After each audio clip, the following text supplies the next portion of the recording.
سلام. از شما تشکر میکنم که دوره آموزش کار با پنل پیامک فراز SMS رو تهیه کردید.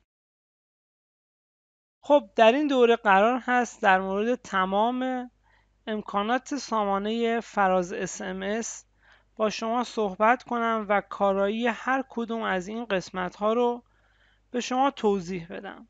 برای اینکه وارد سامانه پیام کوتاه خودتون بشید میتونید به آدرس سایت sms.farazsms.com بیایید که دقیقاً چنین صفحه‌ای رو مشاهده میکنید، یا میتونید به صورت تنها آدرس سایت farazsms.com رو بزنید که چنین صفحه‌ای دارید و اینجا میتونید نام کاربری خودتون و کلمه عبور رو وارد کنید.